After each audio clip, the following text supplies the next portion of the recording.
Hello everyone, स्वागत है आपका आपके अपने चैनल वाराणसी ब्लॉगर शिल्पी दुबे में। ये व्लॉग कल ही स्टार्ट हो गया था, लेकिन मुझे एंड करने का भी टाइम नहीं मिला व्लॉग को, क्योंकि घर पे कुछ गेस्ट आ गए थे।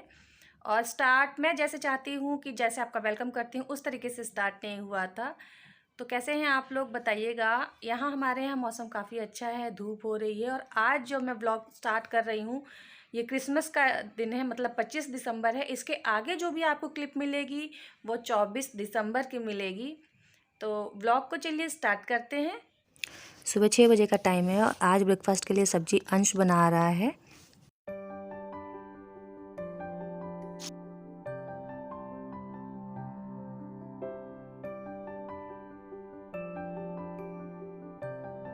हरे मसाले के ठंडा होने के बाद उसे अच्छे से ग्राइंड करके पेस्ट बना लिया था। जार में थोड़ा सा गर्म पानी डाल दिया था कि उसमें जो भी मसाले बचे हुए हों वापस से यूज किया जा सके। इसमें हल्दी पाउडर, धनिया पाउडर, कश्मीरी लाल मिर्च पाउडर और शाही पनीर का मसाला भी डाल दिया है। इसको अच्छे से पकाएंगे जब तक कि मसाले तेल रिलीज ना कर दें।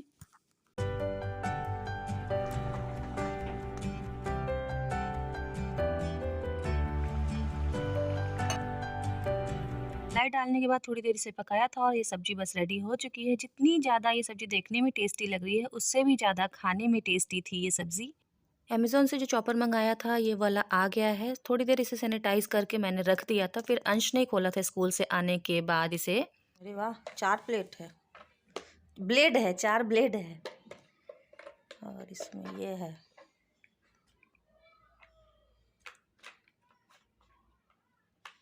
ये क्या है? इसमें कुछ सब्जी भी होना चाहिए, ऐसे ही काटे जा रहे हो। दिखा रहा हूँ कैसे कर रहा है। देखो जैसे आपका था ना, वो चलाते थे कैसे करते थे तो अटक जाता था। तो वो तो खराब हो गया था, काफी साल नहीं पुराना मतलब है। ऐसे चलाते थे और वो घूमता रहता था, वापिस ऐसे करने पे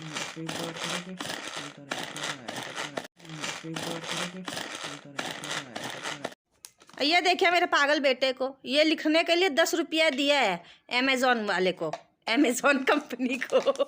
हाँ, ये अ गिफ्ट फ्रॉम अंश दुबे, मम्मी मेरी तरफ से फ्रॉम अंश दुबे। इतना तो खुद भी लिख सकते थे बेटा, इतना थोड़ा सा लिखने के लिए 10 रुपया। ये बताइए, इतनी छोटी सी चीज़ लिखने के लिए 10 रुपया। और इसका फायदा क्या है? इसे क्या करें हम? ऐसा बिल होना चाहिए कि उसको संभाल के रखा जाए। ऐसा बिल हो कि संभाल के रखा इसको चाहिए। देख के संभाल के तरफ इसमें हाँ, संभाल के रखोगे। 10 रुपया में तो पालक की गड्डी आ जाएगी। जाओ ले आओ, मेरे लिए केक भी ले आना। पैसे का कोई महत्व नहीं है ना। मैं कमाऊंगा ना तब देखना। क्या देखेंगे कमाओगे तो? पानी की तरफ बहाऊंगा। जब कमाओगे ना तब नहीं बहाओगे। पापा के पैसे पे सब ऐसे ही राज करते हैं, हम लोग भी किए हैं। जब तुम कमाओगे ना तब एक एक पैसे की कीमत समझ में आएगी। मैं कमाऊंगा ना, पानी की तरफ बहाऊंगा, ऐसे सड़क पर बहता रहेगा पानी। पानी की तरफ बहाने के लिए समुद्र जितना रुपया भी कमाना पड़ेगा। तो समुद्र से ज्यादा बड़ा कमाऊंगा मैं। तो पहले तुम ये बताओ कि तुम करोगे क्या, कितना पैसा कमाओगे? बिजनेस? कौन सी चीज का बिजनेस? जरूरी चीजों का बिजनेस हो। तो क्या काम करोगे बिजनेस में? क्या करोगे? स्टॉक्स में इन्वेस्ट। स्टॉक्स में इन्वेस्टमेंट। बोलना और करना दो अलग चीजें होती है बेटा। और यह गुलाब जामुन 6 था जो घट के 3 हो गया है, मतलब 3 हम तीनों ने खा लिया है। ये मेरे स्पेशली फरमाइश पे आया है। मुझे गुलाब जामुन स्पेशली बहुत ज़्यादा पसंद है, रसगुल्ले से ज़्यादा। मतलब वो लगाना है ना, काला शा काला। परसों रात को मैंने इनसे कहा कि मेरा गुलाब जामुन खाने का मन कर रहा है। कल ये ले आए थे शाम को आते समय। तो ये छोटी छोटी चीज़ें ही होती हैं जिनसे अपना प्यार और अफेक्शन और केयर दिखाते हैं हम। तो हम लेडीज़ के लिए ये छोटी छोटी चीज़ें ही होती हैं जो मायने रखती हैं कि हम। मैंने कहा और मैं फिर भूल गई कि मैंने कुछ कहा भी था। और ये जो चीज़ है ना, ये आप देख रहे हैं ब्लैक ब्लैक, ये साफ़ नहीं होता है। चाहे मैं कितना भी कर लूँ, ये ब्लैक वाली चीज़ ना इस दीवार पे आ जाती है, यहाँ पे। ये काला है, ये काला ही रहेगा, कितना भी कर लूँ ये साफ़ नहीं होता है। इसके लिए वाइट वॉश करवाना पड़ेगा। देखिए ऐसे हाथ में नहीं आ रहा है कि हाथ में आ रहा हो, ये देखिए। तो ये छोटी छोटी चीज़ें होती हैं जिनसे आपको पता चलता है सामने वाला आपकी बात को याद रखा हुआ है। तो मैं अभी इस बात को क्लियर कर देना चाहती हूँ कि मैं अंश को मॉर्निंग में कुछ अच्छा बना के टिफ़िन में क्यों नहीं देती। मोस्टली लेडीज़ मेरी बात को समझ जाएंगी, बच्चे शायद ना समझें। पहली बात तो ये कि सुबह सुबह जब अंश को जाना होता है तो उसी टाइम पे, मतलब अंश से पहले इसके पापा जाते हैं। तो उनको टिफ़िन में रोटी सब्जी ही चाहिए, क्योंकि वो शाम को आते हैं देर से। पहली चीज़। अच्छा, मान लो मैं जल्दी उठ के दोनों के लिए अलग अलग बना भी दूँ, तो जिस इत्मीनान से बच्चा घर में बैठ के खा लेता है चीज़ों को, उस इत्मीनान से बच्चा स्कूल में बैठ के नहीं खाता है। तो क्या फ़ायदा आप अपने बच्चे के लिए इतना मेहनत से, इतने मन से बनाओ भी और बच्चा उस चीज़ को खा भी ना पाए। तीसरी चीज़, सर्दी इतनी ज़्यादा है, कुछ भी अच्छा बना के दे दो। आप खुद सोचो कि गरम गरम कोई भी चीज़ खाने में जो टेस्ट आता है, ठंडी चीज़ वो खाने का मन ही नहीं करता। अंश कहता है मम्मी आप रोटी में घी लगा के देते हो ना, रोटी चिपक जाती है, मुझे खाने का मन नहीं करता है। तो इसलिए मैं नहीं देती।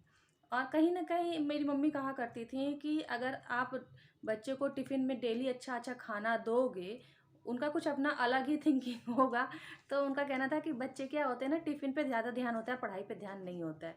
इस तरीके से मैंने कभी सोचा नहीं, लेकिन ये मेरी मम्मी कहा करती थी। आप लोग ये बताइए कि कौन-कौन सच मतलब कौन-कौन इस मेरी मम्मी की बात से एग्री करता है, कमेंट बॉक्स में बताइएगा। और टीचर भी कई बार कहते थे इस बात को कि पेरेंट्स अगर बच्चे को अच्छी-अच्छी चीज़ें दे देते हैं तो उनका ध्यान टिफ़िन पे ज़्यादा होता है पढ़ाई में कम, क्योंकि मैं भी टीचर रह चुकी हूँ, टीचिंग करी है मैंने। तो मैं छोटे बच्चों को पढ़ाया करती थी, तो उनका ध्यान तो रहा करता था। क्लास मतलब कि मैम पढ़ा रही हैं और वो टिफ़िन निकाल के खाना शुरू कर देते थे। तो कई बार हमें बच्चों का जो लंच ब्रेक होता था वो पहले कराना पड़ता था, लेकिन अंश अब बड़ा हो चुका है तो इसके संग ये मैटर नहीं होगा। तो बाकी मैंने बता दिया है।